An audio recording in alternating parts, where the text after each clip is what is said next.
लोक झाडाला वेळा घालतात, त्याची पूजा अर्चना करतात. का बरं? कारण की विश्वास आहे.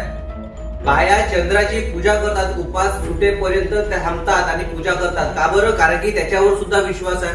सकाळी लोक उठल्याबरोबर सूर्याला जल अर्पण करतात. का बरं? विश्वास आहे.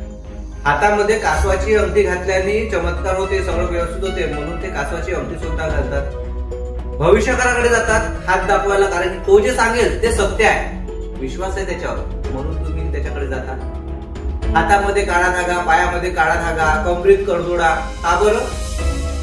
त्याने काही होणार नाही, या सगळ्या गोष्टीवर विश्वास आहे.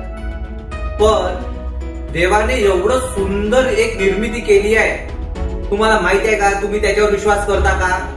मी म्हणत आहे तुमची गोष्ट करताय, तुम्ही स्वतःवर कधी विश्वास केला का? प्रत्येक गोष्टीवर विश्वास करतो, फक्त त्याच गोष्टीकडे विश्वास नाही करत का? मला एक म्हणायचं आहे, इतकी सुंदर प्रकृती देवाने दिली आहे तुम्हाला, तर तुम्ही स्वतःवर आधी विश्वास करायला शिका ना.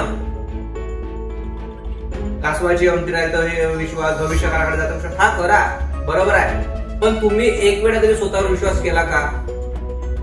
कोणी पॉझिटिव्ह सांगेल तरी विश्वास करायचा, निगेटिव्ह सांगेल तरी विश्वास करायचा. तुमचं अस्तित्व नाहीये, कशाला आहे मग तुम्ही? तर मला आता एवढं सांगा, तुम्ही करणार का स्वतःवर विश्वास? करून दाखवणार का? कोण कोण विश्वास करणार कमेंट सेक्शन मध्ये लिहा. आणि स्वतःवर एकदा विश्वास करून बघा. सगळ्यात सुंदर निर्मिती आहे, देवाने एवढी सुंदर निर्मिती दिली आहे, केली आहे आपली. एकदा स्वतःवर विश्वास करून बघायचा, का लोकांवर करायचा? काय अगदी हा सगळ्या गोष्टीवर करा, पण आधी स्वतःवर विश्वास करायला शिका. असफल भरपूर लोक अपयश होतात. का बरं? कारण की तुम्हाला तुमच्यावर विश्वास नसते. म्हणून तुम्ही एकदा स्वतःवर विश्वास करून बघा, नक्की यश मिळेल.